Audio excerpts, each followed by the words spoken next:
Stéphane Ravier, comment aborde le Front National cette nouvelle élection législative décisive pour le parti, notamment avec le retrait de la vie politique de Marion Maréchal Le Pen?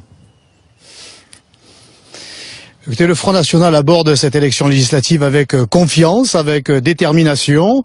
Nous nous présentons comme la seule force politique d'opposition à Emmanuel Macron et à son gouvernement d'union mondialiste. On a eu ce mérite que de faire savoir aux Français que désormais, et comme nous l'avions dit depuis des années, il n'y a pas de droite, il n'y a pas de gauche, il y a l'union des mondialistes et de droite et de gauche. Donc la seule opposition crédible, patriotique, nationale, c'est le Front National. Nous sommes crédités dans les sondages d'environ 20%, donc première force politique, encore une fois, et nous espérons bien obtenir au soir du 18 juin un groupe à l'Assemblée nationale qui fera entendre la voix de la France et des Français. Justement, combien est-ce que de circonscriptions vous espérez remporter ? Écoutez, le plus grand nombre possible. Vous savez, les élections législatives, c'est encore un scrutin très peu démocratique. Avec 20% des voix, on nous annonce dans les sondages entre 10 et 15 élus, alors que le Parti socialiste, lui, crédité de 10%, on aurait presque le double.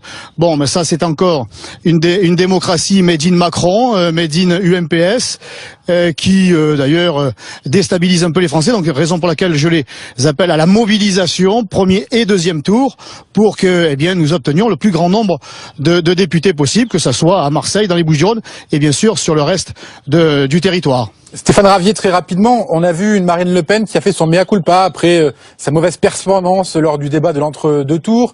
On parle également de dissension au sein du parti, en tout cas de tension. Est-ce que la présidente du Front National est aujourd'hui toujours autant légitime qu'avant ?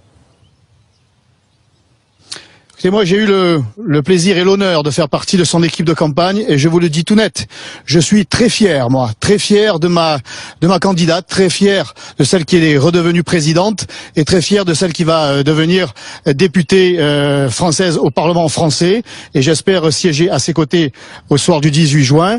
S'il y a, on ne sort pas d'une élection présidentielle à l'issue de laquelle nous avons obtenu quand même près de 11 millions de voix, ce qui est historique pour le Front National, sans en tirer des enseignements, des conséquences. Et c'est ce que nous ferons au lendemain de ces élections législatives, parce que c'est ça qui est important.